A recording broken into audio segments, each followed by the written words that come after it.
Hello, guys. Martin here, Throne of Revival Ministries. Speaking on the sin unto death and a sin not unto death. And I have a good friend that asked me the question. And yes, so let's go and read First John 5. If you have your Bible, you can read with me. And I want you to see some verses, all right, keywords that's very important for us to stay in context. And after First John, we can maybe read the Matthew 12, where Jesus speaks of the sin unto the unpardonable sin against the Holy Spirit. So it says everyone who believes that Jesus is the Christ is born of God. So these keywords: believe in Jesus, born of God. All right. So it's two very important things. And everyone who loves the Father loves his child as well. This is how we know that we love the children of God, by loving God and carrying out his commandments. Fourth thing. So we can see this to do with the belief, born again, all right, the Son of God, Jesus Christ, not the God the Father, very important keyword, and carrying out his commandments. All right, this is important. So we need to put all four things together. In fact, this is the love for God, to keep his commandments. So he wants to say to us, the people that only speaks about belief and faith in God, but does not obey his commandments, is missing it. They do not really love God. So think on this. It says, and his commandments are not burdensome. So his commandment is actually to give us life. When he speaks to us, to lead us to truth and help us and give us peace and health and protection. For everyone born of God, there's that word again, overcomes the world. So you need to overcome the world. All right. This is the victory that overcome the world, even our faith. So faith, very long, believe, Son of God, Jesus Christ, obey his commandments, faith overcomes the world. Who is that who overcomes the world? Only one who believes that Jesus is the Son of God. Again, context, it focuses constantly to Jesus as the Son of God. This is the one who came by water and blood, Jesus Christ. He did not only come by water, natural birth, all right, but by water and blood. Blood means he gave his life for us in blood. He died for us. And it is the Spirit who testifies, because the Spirit is truth. For there are three that testifies, the Spirit, the water, and the blood, and the three are in agreement that Jesus Christ is the Lord. So our focus constantly shows us go for Jesus the Son. He's the door for eternal life. All right. We accept human testimony, but God's testimony is greater because it is the testimony of God. What is the testimony of God? That Jesus is my Son and you need to accept him, which has he has given about his Son. You see, the testimony of God is what he's given about his Son. Whatever believes in the Son, God accepts this testimony. Whoever does not believe God has made him out to be a liar, because they have not believed in the testimony of God as given about his Son. You hear that word? Very, very important. And this is the testimony. God has given us eternal life, and this life is in his Son. Whoever has his Son has life. Whoever does not have the Son of God does not have life. So that is the context. It's about a Christian that is now believing in the Son that has this life. Now we go on. I write these things to you who believe in the name of the Son of God. So he speaks to Christians. All right. So that you may not so that you may know that you have eternal life. So eternal life is received when you believe in the Son. Eternal life is also something that we can get. All right, eternal life is a much bigger thing, but I'm not going to talk about that now. This is the confidence we have in approaching God, that if we ask anything according to His will, He hears us. Why? Because you have his Son. You've believed in his Son, and you have taken up his Son, and you obey his voice. As if we know that he hears us. Whatever we ask, we know that we have what we ask of him. We have it. If you see your brother or sister commit a sin that does not lead to death, so now it's going to be a little bit focusing, all right? If you see that your brother and sister is people that are Christians, that believe in God and the Son, you should pray and ask and will give them life. God will forgive them. If you see a brother and sin commit a sin, an error, missing the mark, that does not lead to death. So that means there is a sin unto death. Let's go on. I refer to those whose sin does not lead to death. You can pray for that man. There is a sin that leads to death. Wow. Now, remember, he's speaking to Christian people. Now, a sinner does not believe in the Son of God, so he is not really missing the mark in a sense of doing wrong. All right, he is not being in right standing before God because he does not believe in the Son. So he's lost. All right.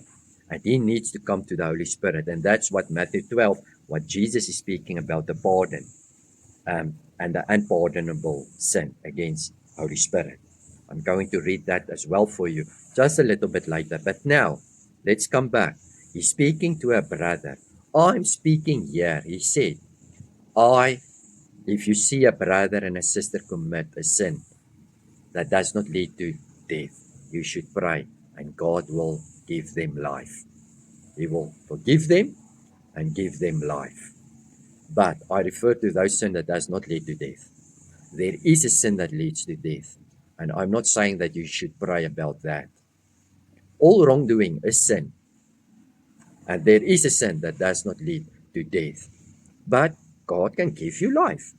So now we need to figure out what is this death, and we need to figure out, is there any sin that a Christian man can have? All right. We know that anyone born of God, this is verse, as I can see, 18. Yes, I think it's 18, yeah. We know that anyone born of God does not continue to sin. So here is a word that's very important about continue. If you continue in sin, it means you are disobedient to the command of Jesus. So there's two ways. You believe now in Jesus, right? You are born again. You have eternal life, but you continue in a sin. And the last one that we said of, you do not obey his voice, his command. All right. That can now be terrible. So that's very important to listen to the leading of the Holy Spirit, you as Christian, because there is sin that is leading to death. All right. Now, another thing is what kind of death? Because we know that all men die, and it is the reward of sin. Romans, Paul will come and says, the reward of sin is death.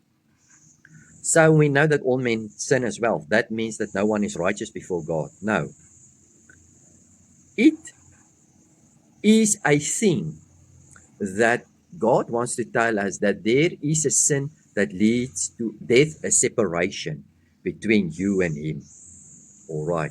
So I don't think it is a natural death talking here, what John is saying, trying to go into that. Anyone is going to die if we don't have immortality in full. All right. So although you have the righteousness of Christ within you and his Spirit, many great men of God die. So it cannot focus on that. This is a separation from God because of a continue disobeying to the voice, although you are a brother, all right, and a sister in Christ. Now, is it any sin? Is it all kinds of sin? Let's go further to see if there is maybe a mentioning of one sin that is different than other sins, because he says there is sin that's not leading to death, but there is a sin leading to death. Let's read. We know that anyone born of God does not continue to sin. The one who was born of God keeps them safe. You keep yourself safe when you are born of God because you have his Spirit. You are born with his Spirit from above. you are a new creature. You want to live righteous. So you want to obey the commands of God. The one who was born of God keeps themselves safe, and the evil one cannot harm them. But if you do not keep yourself safe, the evil one can harm you and give you a sin that can lead to death, separation from God. Ish. So many people has believed that, are you born again? There is nothing, you cannot lose your salvation. But this, John tries to say, listen, there is sin. That is a separation between you and God. Be careful. Continue to sin. It's a great key word now. And it's brothers and sisters, Christian, people that do believe in God and the Son, that is now the problem. The evil one cannot harm them. We know the evil one cannot harm them. We know that we are children of God and that the whole world is under the control of the evil one. We know also that the Son of God has come and has given us understanding so that we may know him who is true. All right. And we are in him who is true by being in his Son, Jesus the Christ. Wow, this is awesome words. We need to be careful and listen careful now. All right, I'm going to read that again. And we are in him who is true by being in his Son, Jesus Christ. He is the true God and eternal life. Listen now here. Dear children, keep yourself from idols. Dear children, it's not sinners, dear sinners. Dear children of God, dear children, keep yourself. Watch out for continuous. Keep yourself from idols. So this is so important to understand. What is this sin that is so terrible that can lead to death? Idols. Idols is, since the beginning, the Old Testament spoke on that. How idols was this terrible God things of man. How God would come and says, listen, this idol thing and this other gods in your life, you need to get rid of it because it's not good. And now we see here the last verse of 1 John 5 says, dear children, keep yourself from idols, because idols is that kind of sin, that one sin of the Christian people, that you can walk with the Lord Jesus Christ and you have other gods beside him in your life, idols in your life, that can get you astray and get you off the way, the true way, keep you away from the true life, Jesus Christ. All right, so I believe that's actually the only sin that I can think of that is a sin that's unto death. All right, so let's obey God's voice. Let's see him for who he really is, and let's know and understand that there is a difference between a sinner and the Christian. All right, now, sorry about that. I want to end off by this. Sorry about that. It's an airplane. Just to give Matthew 12, where Jesus is speaking now. Matthew 12. Very important. Matthew 12, verses 30. Remember, this is now Jesus saying about something about the Holy Spirit. That's so important that we need to understand. It says verse 30 of Matthew 12. Whoever is not with me is against me. Jesus is saying this. And whoever does not gather with me, scatter. So we need to hear, it's Jesus speaking. And so I tell you, Jesus is saying here, I tell you, every kind of sin and slander can be forgiven. But blasphemy against the Spirit will not be forgiven. And then he says again, anyone who speaks a word against the Son of Man will be forgiven. Now, who is the Son of Man? It's Jesus. Jesus is the Son of Man, the offering for mankind. You can say anything against me. All right. Your eyes can come open. where you say, "Aish, man, I was wrong. I need Jesus Christ." So it says, anyone who speaks a word against the Son of Man will be forgiven, but anyone who speaks against the Holy Spirit will not be forgiven, either in this age and the age to come. What age? The first age before the cross is this age for Jesus. The age to come is after the cross. This still stands. That is the age to come. Jesus is saying, after he died, if the Holy Spirit will come to you and you do not accept his voice, who Jesus Christ is, you are blaspheming. You are against the only Redeemer and salvation. It cannot be forgiven unto you. All right. The only salvation you reject by do not listen to the voice of Holy Spirit. And you are a sinner. You're missing the mark in the standpoint before Christ. You are not righteous. The only door to the Father is you close that door. You speak against the Holy Spirit, you blaspheme, you curse him as well. He's the one that wants to speak about Jesus Christ, and now you close your heart for him. What else is there for you to lead you to life? Nothing. It is unpardonable. There's no help for you. All right. But a guy that will speak against God for many years and then one day says, I accept the Lord Jesus Christ, it means the Holy Spirit has spoken to him and he has listened to the voice and he accepted. So that is a kind of spirit or sin that is for the sinner against the Holy Spirit. I never believed that a Christian man can really sin against the Holy Spirit by cursing him.